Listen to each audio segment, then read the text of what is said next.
Ray Brown's Talking Birds.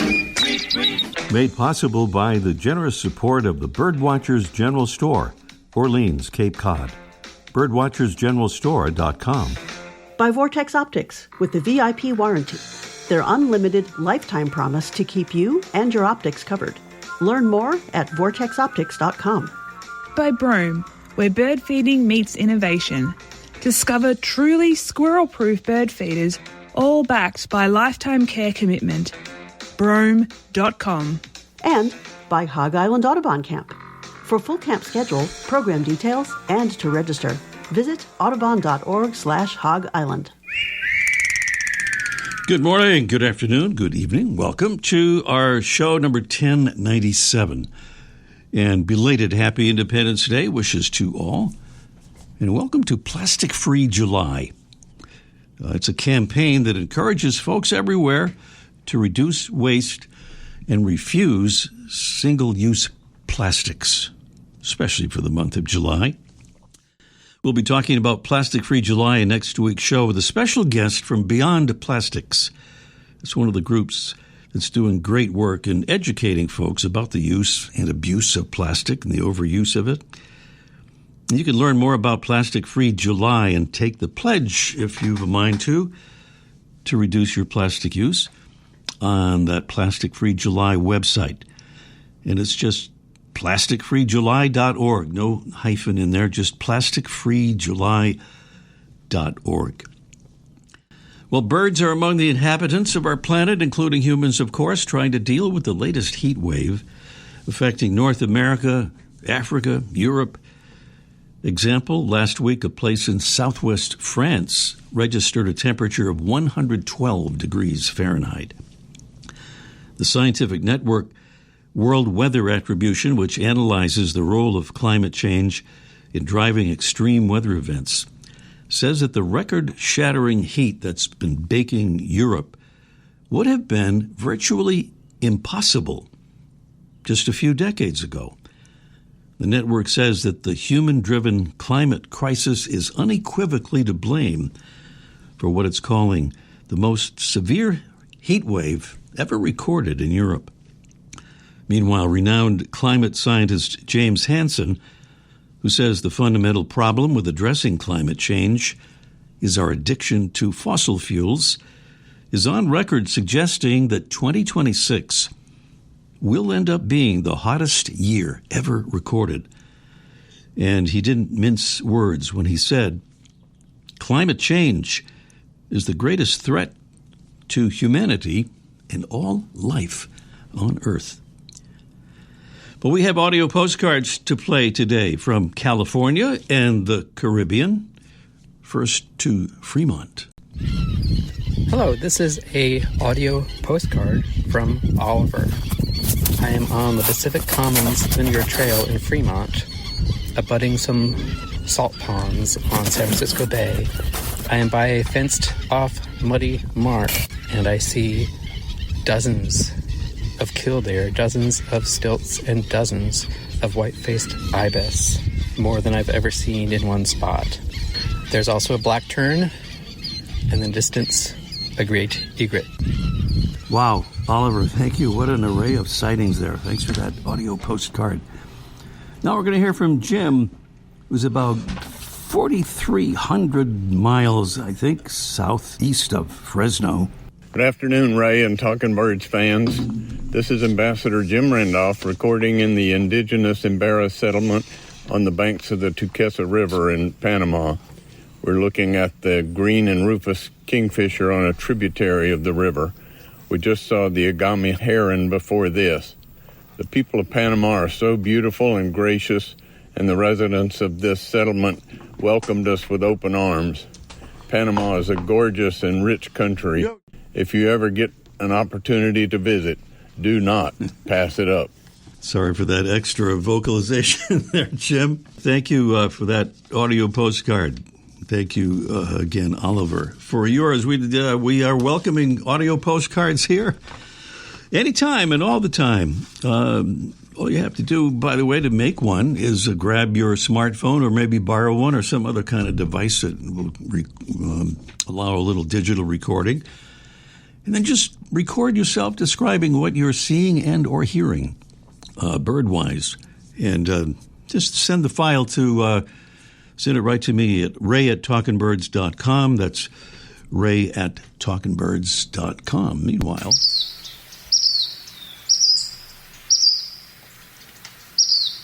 also, if you're new to the show, we do a mystery bird contest every week.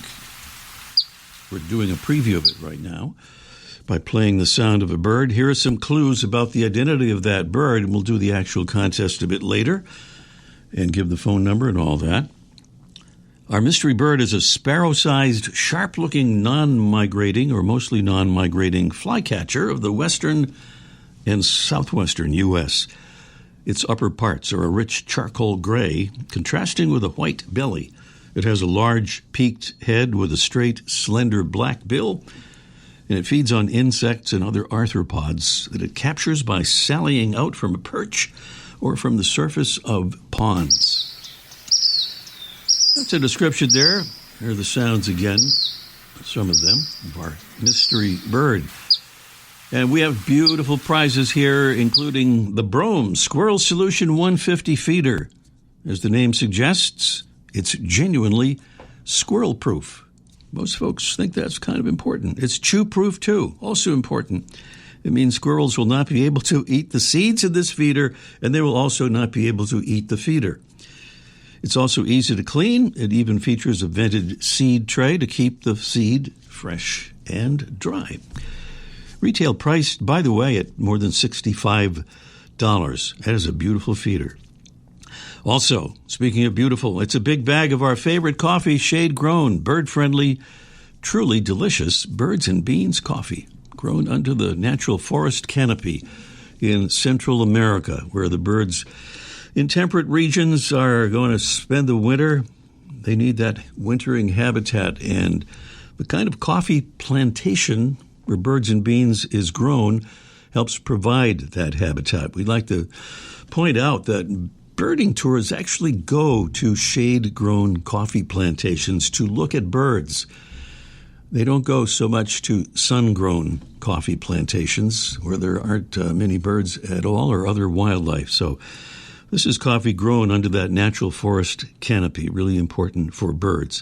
Prizes there on our Mystery Bird Contest. We'll do the actual thing just a little later on in the show.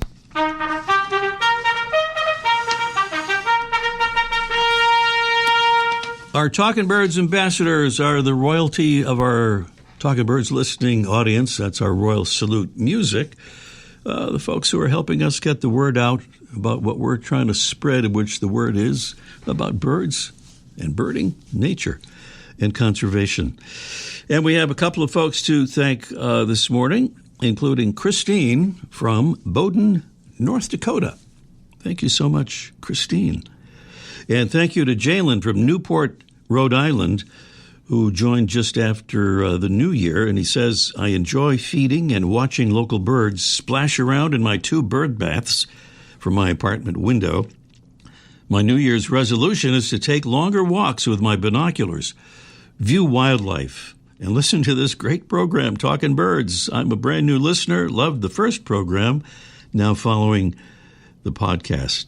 Happy holidays, Mr. Brown, and all the other ambassadors. Jalen, thank you so much for becoming a Talking Birds ambassador and for those kind words.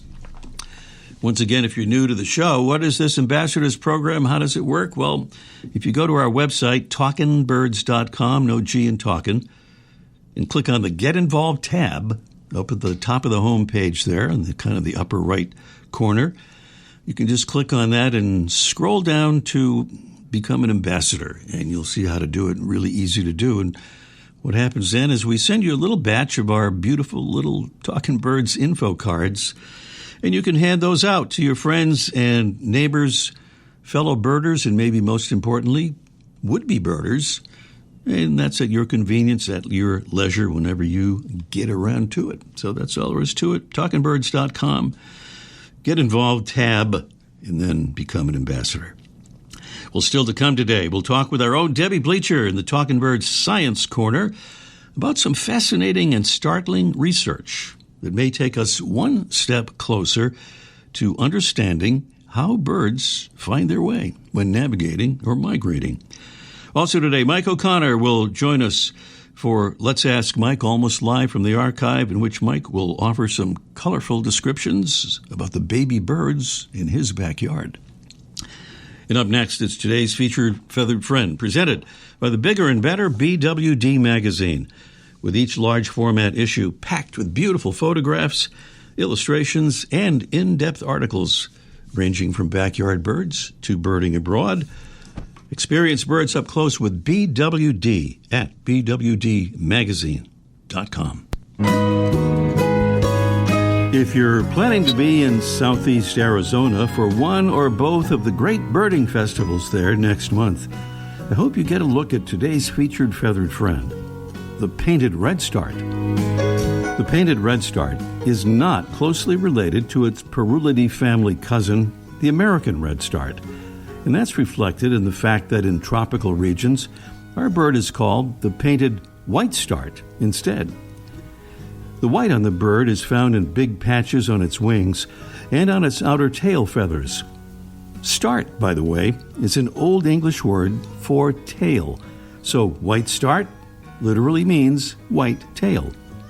Otherwise, the painted redstart, a larger than average warbler, is black on the head, wings, back, and throat, with a bright red chest and belly.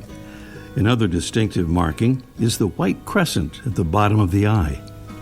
In a Tucson Bird Alliance post, Matt Griffiths explains that painted redstarts usually nest on the ground, so are frequently seen lower in the canopy, and that, unlike most other wood warblers, male and female painted redstarts look similar, and both sing. About those Arizona festivals, the Southwest Wings Festival is August 5th through the 8th in Sierra Vista. Details at swwings.org.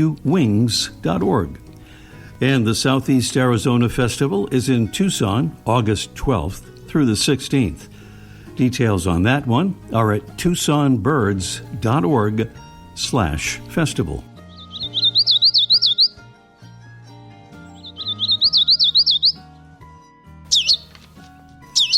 The sound of Myeoborus pictus, today's featured feathered friend, the painted redstart.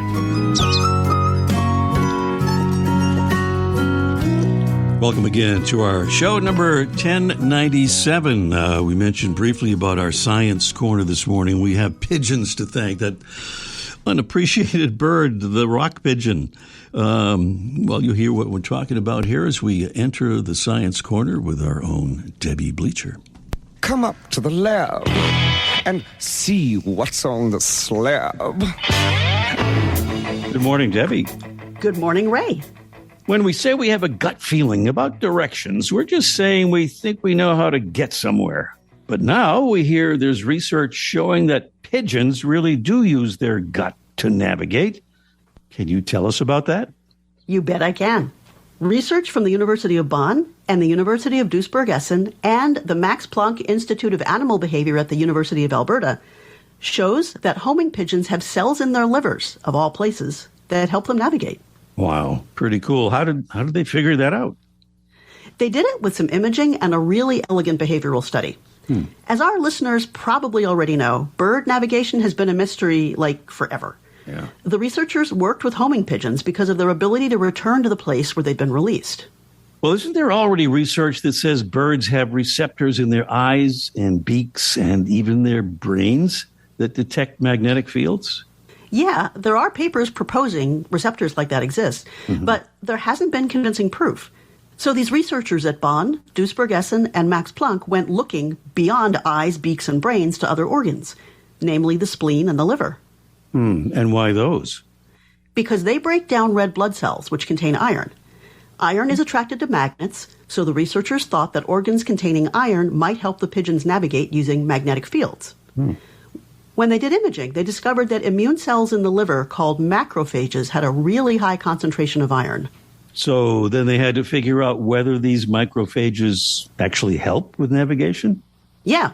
And so for that, they did this great behavioral experiment in 2 steps. In step 1, they trained the pigeons to fly back to their aviary when they were released 20 kilometers away. That's about 12 and a half miles. And as you might expect, it was no problem for the pigeons. Of course not. They're homing pigeons. Exactly, right. And then in step 2, the researchers depleted the iron stores in the macrophages and released the pigeons again. And this is the best part. On sunny days, the pigeons were able to find their way back to the aviary, but on overcast days, they got lost. Okay. The researchers interpreted this to mean that the pigeons were relying on their eyes when they couldn't use their livers. Without the visual cue of the sun, they couldn't navigate. That means the eyes were the backup system when the livers didn't work, kind of like how we humans have redundant mechanisms to keep our hearts beating if some of them break down. But how could cells in the liver affect navigation? Doesn't that sort of all take place in the brain? Yeah, great question. The researchers aren't entirely sure, but the macrophages do sit right up against nerve fibers, which could mean they have a direct line to the brain.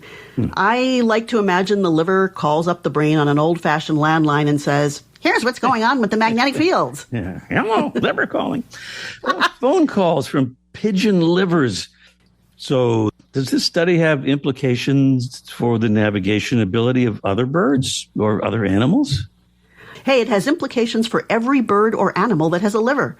All of them, even humans, might rely on macrophages or something like them for their sense of direction. Where can we read some more about this? There's a great article on the website phys.org, that's phys.org. You can search for the phrase pigeons and magnetic livers, which has to be the weirdest search term I've ever heard. I'll put it on our social media and our website. Pigeons and magnetic livers. It sounds like a David Sedaris title, but that's another thing. He wrote a book with pigeons in the title. Anyway, thanks, Debbie. You're welcome, Ray. Just a thought here, by the way, if you have a suggestion for a topic in our Science Corner, we would love to hear about it, and Debbie would certainly love to dig into it. So just contact us here, probably the best way. Just email ray@talkingbirds.com. You can get to us on other social media stuff as well. And meanwhile, we have our Mystery Bird contest in just 1 minute. The flutter of a tail feather. The flash of a wing bar in mid-flight. You don't always have a lot of time to identify a bird in nature, let alone to appreciate its beauty. But with Vortex Optics, you'll have the power to bring every wild moment closer. When you choose Vortex, you're choosing to have a partner in the field as passionate about nature as you are. Whether you're spotting old friends on the backyard feeder or packing for a once-in-a-lifetime trip to add a few species to your life list, Vortex offers a full range of optics and optics accessories for every birder and every budget. And whether the birds are taking you to another state or another country, you're always covered by the Vortex VIP warranty, an unlimited lifetime promise to keep you and your optic covered. If you'd like to learn more, or if you need help choosing your next optic, give Vortex a call at 1-800-4VORTEX or visit vortexoptics.com. There's that mystery bird again. By the way, we're doing our show live on this big Independence Day weekend. What I'm leading up to there is the fact that if you've tried to get through on the show before and maybe couldn't do it, this would be a good time on this quiet weekend here, quiet radio weekend, I guess you could say. So give us a call. Let us know what you think that mystery bird is. I'll give you the number now, and we'll repeat it. It's 781-837-4900. Our mystery bird is a sparrow-sized, sharp-looking, mostly non-migrating flycatcher in the west and southwest U.S. Its upper parts are a rich charcoal gray, contrasting with a white belly. It has a large peaked head with a straight, slender black bill, feeds on insects and other arthropods that it captures by sallying out from a perch or from the surface of ponds. This bird sounds a little bit like our featured bird today, so we apologize if that causes some confusion. But in any case, we have beautiful prizes for your trouble, including the Brome Squirrel Solution 150 feeder, genuinely squirrel-proof and chew-proof, And also easy to clean, has the vented seed tray to keep the seed fresh and dry. That's a beautiful feeder. That's one of our prizes. The other is a big bag of our favorite coffee. That's shade-grown, bird-friendly, and truly delicious bird and bean. Let me try that again. Birds and beans. Coffee, that's what it is. Those are the prizes there. If we get to a bonus question, we have something special, too, from Feather Friendly. So here's the thing. Give us a call as soon as you can, so we'll have time for all this at this number, 781-837-4900. Once again, it's 781-837-4900. Mike O'Connor is standing by in a manner of speaking. It's Let's Ask Mike, almost live from the archive in just 1 minute. Squirrels have one mission in life: eat your birdseed. They hang, they swing, they stretch, climb, and plot their next move. For squirrels, your bird feeder is the ultimate prize. But now, they've finally met their match. Introducing the Squirrel Buster Evolution. When a squirrel climbs onto the feeder, its own weight automatically closes access to the seed, stopping the theft instantly while birds continue to feed comfortably. No batteries, no tricks, no complicated setup. Just smart, proven squirrel-proof technology that works, day after day, season after season. That's why the Squirrel Buster Evolution was named Best New Birding Product of 2025 by the Wild Bird Feeding Institute. So let the birds enjoy the feast, and let the squirrels keep trying. Look for the Squirrel Buster Evolution at Brome.com or at your local bird shop. Down to Cape Cod now, location of the world-famous Birdwatchers General Store. That would be in Orleans on Cape Cod. And Mike O'Connor is there. We'll try to hear him above the din emanating from his backyard there. Good morning, Mike. Hey, good morning, Ray. Yeah, it's kind of a hectic scene here we got going on. The baby birds, I know we discussed this a few weeks ago, where we have a nest box full of great-crested flycatchers. And so what I did is I put a little camera inside the box before they got there, and then I run it through the TV in the living room. I wanted it in the bedroom, but my wife wanted nothing to do with that. And so now that the babies have hatched, we have 5 hungry babies. They look scary as heck. They're just all furry and blotchy and blind, and they're whacking their heads back and forth, and their mouths are open. And then the parents are bringing them food back and forth. And the interesting part is these things are small, and they never stop talking, even at night. They just yapping the whole time. And the parents bring them in this food. Now, a few years ago, I had a nest box with chickadees in it, and they would bring these little 1-inch green inchworms and feed the babies. Well, these are flycatchers, and so they eat bugs that are considerably larger, and they're considerably larger than the babies themselves. I think they're mostly dragonflies, but they look like the Wright brothers playing compared to the birds, and they shove them in the baby bird's mouth, and they don't fit. So you would think they'd choke, but no, the mother hammers, like loading a musket. They're shoving the food down, and the wings are sticking out, and they eventually go down. It's kind of crazy. I'm glad I don't eat like that. Wow. Although my kids do sometimes. But here we go. Wow. Can you hear that? We can hear it loud and clear. I'm afraid to get too close to the screen; I might get sucked in. And and then she feeds them, and then the birds. This is my wife's impressed with this. After she feeds them, the bird kind of tips over a little bit and produces a little fecal sac, little bag of poop that the parents carry away. But in the first few days, the sacs weren't that big, and the mother would actually eat the sac on the spot. And my wife said, now that's a dedicated mother, because I don't think she would be willing to. Yeah. The energy you get out of a dragonfly, it's worth it. I might start eating them because they never calm down. They never get quiet, and they can't even see. Maybe if they saw what they were eating, they wouldn't be eating it in the first place. And this is how many chicks again that you have there? 500. No, there's 5. It sounds like 500, doesn't it? It kind of does, yeah. That's 5, and the parents are able to keep them fed. And amazingly, these things look like nothing. I mean, like I said, they're like a chewed piece of gum. They're so creepy and gooey looking. And then 10 days from now, they're going to be free-flying full-grown birds. It's crazy, crazy cool. What a lovely bird you have there. Looks like a piece of, what was it, used? Chewed gum. Yes. What a flattering description. I love that. All right. Well, I'll let you get back to the action, Mike. All right, we'll talk. Well, I'll let you know when they fly a week or two from now. All right. Mike O'Connor down there at the Birdwatchers General Store, Orleans, Cape Cod. We can still hear them. See you next week, Mike. Okay. Bye-bye. The Seabird Institute's Hog Island Audubon Camp, celebrating its 90th anniversary, hosts 5-night immersive educational programs for adults, teens, and families. Through these sessions, taught by the world's leading naturalists, ornithologists, and artists, Hog Island campers deepen their relationships with the birds and the ecosystems around them. For more information, full camp details, and other program offerings, visit audubon.org/Hog Island. That's audubon.org/Hog Island. So we're back to the Mystery Bird contest one more time. And just briefly on the bird, it's sparrow-sized, sharp-looking, mostly non-migratory flycatcher of the west and southwestern U.S. Upper parts rich charcoal gray, white belly, large peaked head, straight, slender black bill. Feeds on insects mostly. That is the mystery bird, and Mike is in Georgia, and he has an answer for us, or a guess. We'll find out. Hello there, Mike. How you doing? Doing well, Mike. How are you doing? How hot is it in Georgia these days?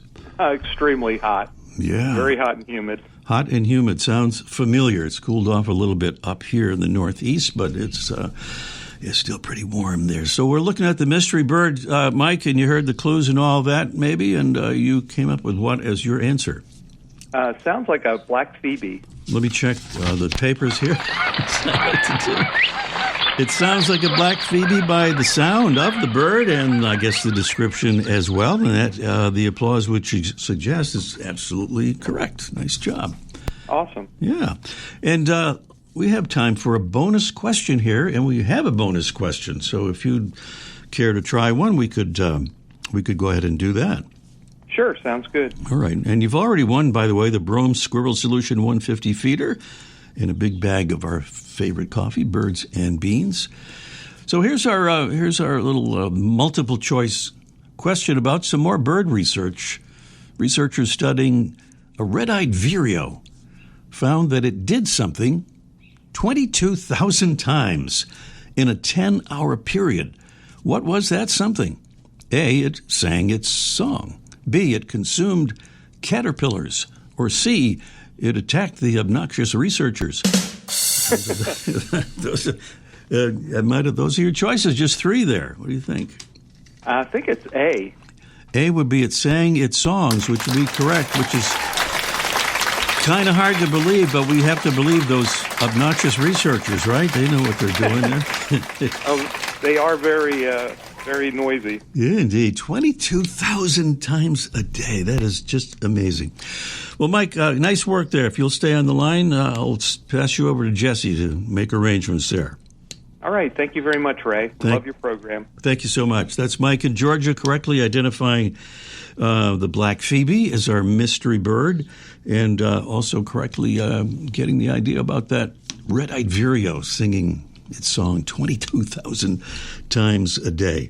With that, we are just about out of time. Here in Plastic Free July, next week, we'll talk with Jonathan Berard from Beyond Plastics about their efforts through advocacy. Also an online course and a great new book in the fight against plastic pollution and its negative health effects on birds and other wildlife and humans. Thanks to our amazing Talking Birds team, Debbie Bleacher, Freya McGregor, and our producing engineer, Jesse Wilkins. I'm Ray Brown, reminding you can enter our Mystery Bird contest next week, no matter where you are. If you listen live, easy to do via the Listen tab at talkingbirds.com. Thanks for listening. See you next week. The Bird Show, I like that. Ray Brown's Talking Birds. Made possible by the generous support of the Birdwatchers General Store, Orleans, Cape Cod. Birdwatchersgeneralstore.com. By Vortex Optics with the VIP warranty.